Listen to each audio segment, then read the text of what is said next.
Hello again, everyone. This is Dr. Tim Newton with Inspire Movement Physical Therapy. In this video, we're going to show you a few exercises that you can do at home to strengthen the gluteus medius muscle, a very, very important hip stabilizer that is commonly affected in conditions of the low back and pelvis. So let's get to it and show you some things that you can do. For gluteus medius strengthening, we want to work the leg into what we call abduction. Abduction is when the leg moves away from the midline. So here is her midline, and bringing the leg away from that is going to really work the gluteus medius, and that's very important for hip joint stability. This is a very, very important muscle to have firing correctly. We need to remember that the gluteus medius, just like the gluteus maximus, is going to be inhibited and not firing well when the low back and the sacroiliac joints are restricted.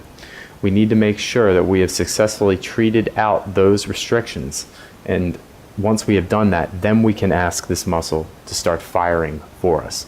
If we keep trying to just simply exercise, we're not going to get anywhere. So order of operations, as always, is important, but we're assuming that we've already treated the lumbar spine and the sacroiliac joint, and we are going to move on to the muscle itself. If you want to know how we do those treatments, we've got videos for that. So we're going to start for gluteus medius with the clamshell exercise.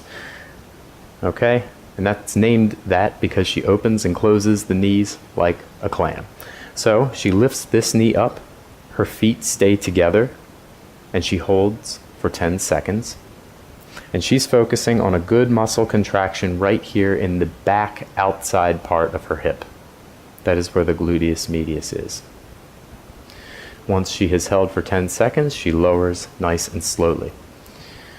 The thing that we need to focus on when we're strengthening this muscle is that she is not rotating her pelvis back.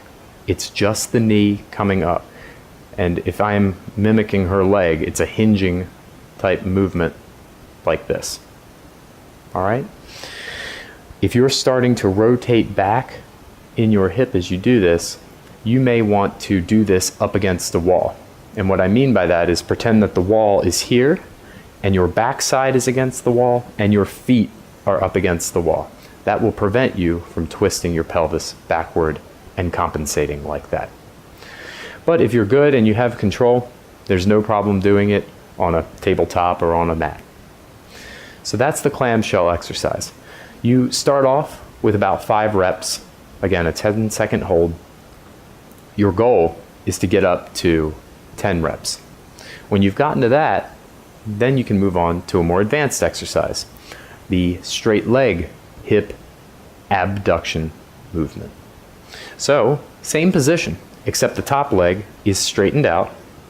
Now it's very important that this top leg is in line with the rest of her torso. You do not want the top leg forward like this. Very important. What she's going to do now, she's going to pull the toes up just a little bit. We don't want to be pointing the toes down. Now she's going to lift her straight leg up to my hand and slowly, hold 10 seconds. And then she slowly lowers back down. Go ahead and lower back down with good control. The same principles apply. You're probably going to be more likely to want to rotate back in your hip. Keep it steady, and if you can't do that, get up against the wall. She goes up again, holds for 10 seconds, and she's focusing again on that outer back side of the hip. That's where that gluteus medius muscle is. All right? She starts off with 5 reps of this, tries to build her way up to 10. Other little details to be aware of with this exercise, a lot of pitfalls that people have, is that they will start to bring the leg forward as they fatigue. That starts to work this muscle a little bit more. It's called the tensor fascia lata. We do not want to encourage this guy to do all the work. We want this guy to do the work. So even if you're not coming up very high, keep the leg back and in line with your torso. You can relax down. Another thing that is good to do, we talked about making sure the toes are slightly pulled up, making sure that the leg is not drifting forward.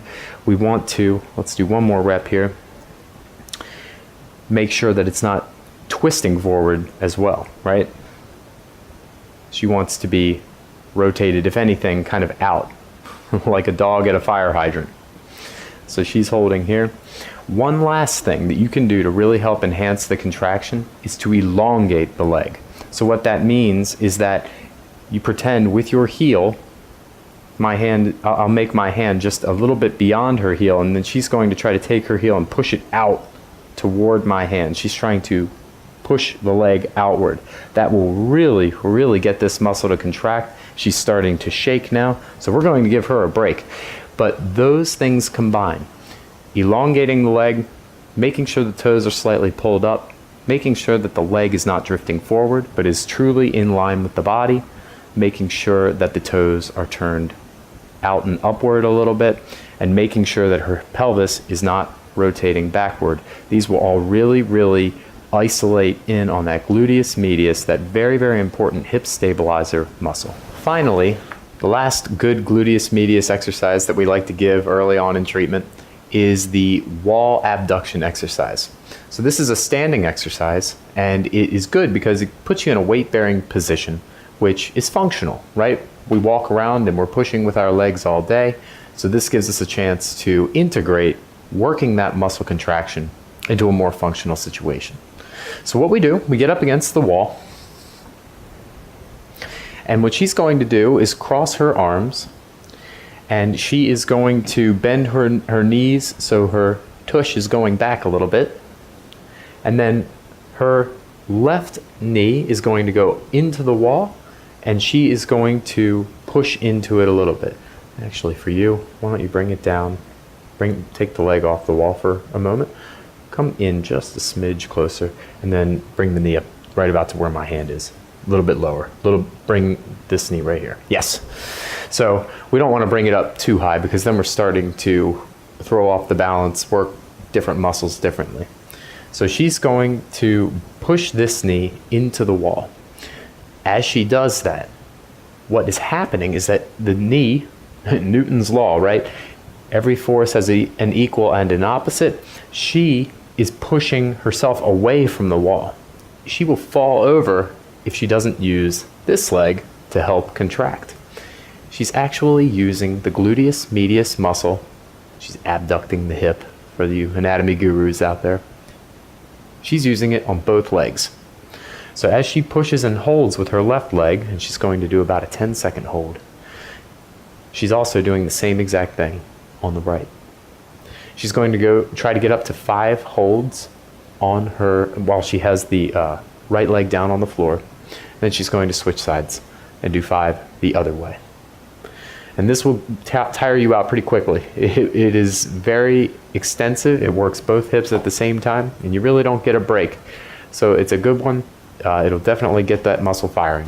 Those are some of the exercises that you can do to start working that gluteus medius for a healthy hip and a healthy low back and pelvis. If you found this video helpful, leave us your questions, your comments. Don't forget to subscribe and give us a like. And for more related material, don't forget to check out our website at marylandmanualtherapy.com. Thank you for watching, and have an inspired day.